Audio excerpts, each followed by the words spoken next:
Anthony and I are here in New York, but in D.C., all my good colleagues who cover the Hill and other politics joining me, congressional correspondent Caitlin Huey-Burns and Nicole Killian.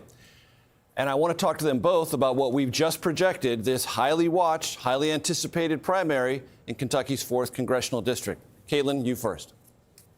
Well, Major, I can say that the administration, the Trump administration, Trump allies are celebrating this. I want to read you a tweet or a post on X from Stephen Chung, the communications director at the White House. And I'm going to paraphrase here because he uses an expletive, but he says, "Do not ever doubt President Trump and his political power.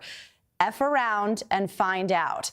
This is another incumbent this week that we have seen that crossed the president and has now paid a political price for it. But Major, I want to talk a little bit about Thomas Massie as a congressman. Nicole and I cover Congress. Whenever friends or family ask me, who are some of the more interesting members of Congress? Who kind of stands out? And my answer is always goes back to Thomas Massie. He is someone, we are in such a political, in an era where everything is tribal. Politics is so tribal. You rarely have anybody standing out from their party leadership. Thomas Massie is one of them, and that separates him from some of these others, like Cassidy, who we saw in Louisiana fall last week. John Cornyn, who may indeed fall next week in his primary, now not endorsed by Trump. Massie has made it his identity, his brand, to stand apart from his party and from the president. Even though he votes with him a majority of the time, he has not been one of those members who has tried to get himself back into the president's good graces and try to move legislation that pleases the president or make statements that please the president. He has been unabashed about his record and has made it, a huge part of this campaign. He is not ashamed to be in this position. And Nicole and I both talked to him last week, as we often do, on the Hill, and he was confident he would win this race. But now the political reality is, obviously hasn't worked in his favor. But I think as you're looking at kind of the aggregate of the candidates who have, in Trump's view, crossed him in some way, Massie stands out as someone who has always kind of had this independent streak and didn't kind of realign himself to fit the president's priority.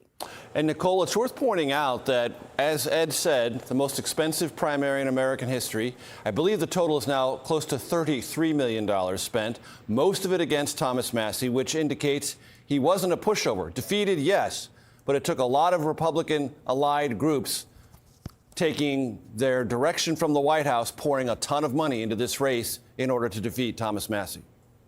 Yeah, that's right. And that certainly wasn't lost upon him. I guess to build off of Caitlin's point, I would say while he may have projected confidence potentially about winning the race, at the same time, I think he was very clear-eyed, because I asked him whether he was concerned about the outcome of this primary. And he did hedge a little bit, and he just said, look, this is going to be a close race. It's going to come down to turnout. There was another reporter with me who said, normally you're somebody who projects a lot of confidence, but you don't sound very ironclad about this. I'm just kind of paraphrasing the exchange, and he acknowledged, that he was noticing that the polling was looking a lot different this time around. He said, keep in mind, Tom Massie has been in office since 2012, and he said, normally when I'm looking at polls, they're 80-20, but it appeared the most recent polls, he was down to single digits.